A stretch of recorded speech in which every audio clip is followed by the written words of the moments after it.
Let's head back to the voicemail of Truth and Reason.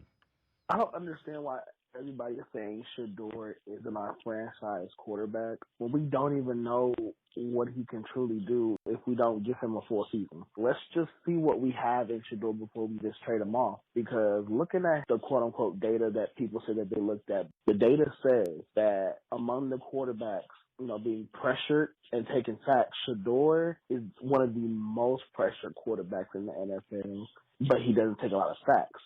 So my question is, if he holds onto the ball long, wouldn't he be accumulating a lot more sacks? And don't you think our offense would show that? If Shedeur is taking that many sacks, he wouldn't have been leading rushes for the last 2-3 weeks now. I think Jimmy and Andrew would be foolish enough to trade Shedeur Sanders. You don't have a reason to trade him.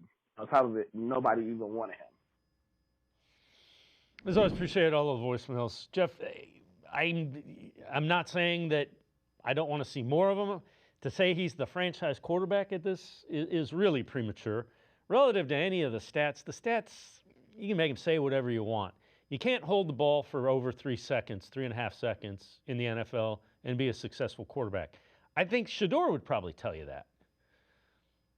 And even like messaging yesterday, just with some other people during this game. And there's times where you you nod along and you're like, yeah, all right, kid, this is what it's supposed to look like.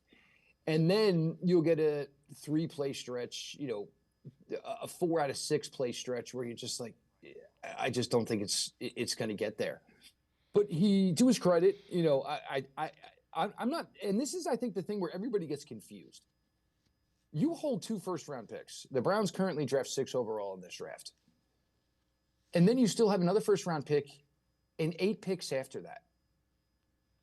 If you're not sure on Shedeur, and it's not a knock on him, because I think the thing is everybody says so matter-of-factly he is or he isn't.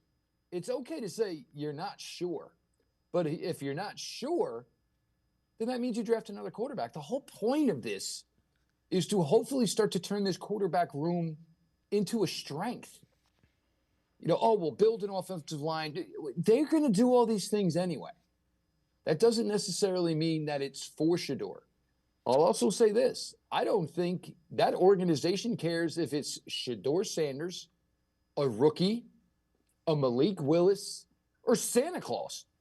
If one of these guys can show to be a continuing, stabilizing presence at the quarterback position for 3 to 4 years, that is all this franchise is looking for right now, because they haven't had that answer since 2021.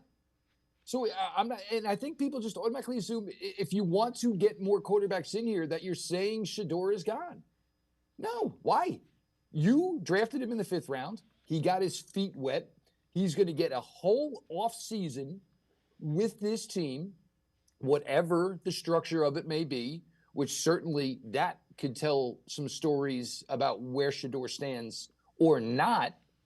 But I think for what you saw for the last few weeks, and I kind of agree with Darryl Ryder, I don't know, but I am in no point to say in no way whatsoever he's not it or he is not part of the future plans.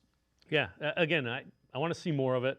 I would say I don't know that I'd give up a first round unless you're sold on one of these quarterbacks coming out. You don't package picks to go get a quarterback. No. You have to be, no. I mean, you have to be convinced one of these guys is generational. In other words, man, we bring him in here and we are set. And I got to be honest, I'm not seeing that from either Mendoza or Moore at this point. They might be good, but I'm not sold on either one. There's not enough data on either one of them. Well, that's why, and this was so much like Kirk Cousins last year. Remember, what was the appeal we all thought of Kirk Cousins? We could get a starting quarterback for dirt cheap because Atlanta's going to have to pay him. Once Atlanta said, no, we're not giving him away for free, everybody was like, whoa, the appeal of Kirk Cousins was lost. Now, if the scenario had worked out yesterday, they lost this game, they were sitting there holding the number 2 pick, number 1 pick, you just take it because you need the quarterback. Now, talking about giving up assets, and this is where it'll be interesting because, we're going to need to hear on Dante Moore whether or not he's going to declare. I think he's going to declare. Why would he turn down 40-something million guaranteed? But then you get to maybe Ty Simpson at Alabama. Now, the question would be is if he's going to stay in school, Alabama's a pipeline. They might already have somebody in mind for that quarterback job next year. So then it's okay. Well, this would be your option at 6. Again, not having to give up anything other than the one singular asset. Everybody's all caught up in Jacksonville's, where they're standing. Look, Jacksonville could lose their first playoff game and could be drafting at 18 or 19. So let's not get so caught up in that just yet. Their pick now is not necessarily where the pick is going to be. So yeah, no, trading up, no, because you can't help out the offensive line. You can't get in here one more big name wide receiver that you need. I have some concerns that we might need an edge because as high as I was on McGuire, it seems like he's really fallen out of favor there. You did re-sign Alex Wright, but you still need more there. Giving up assets for a quarterback is probably not something. The thing that was so great in the appeal about this was you might have been right there to just have one fall right into your lap.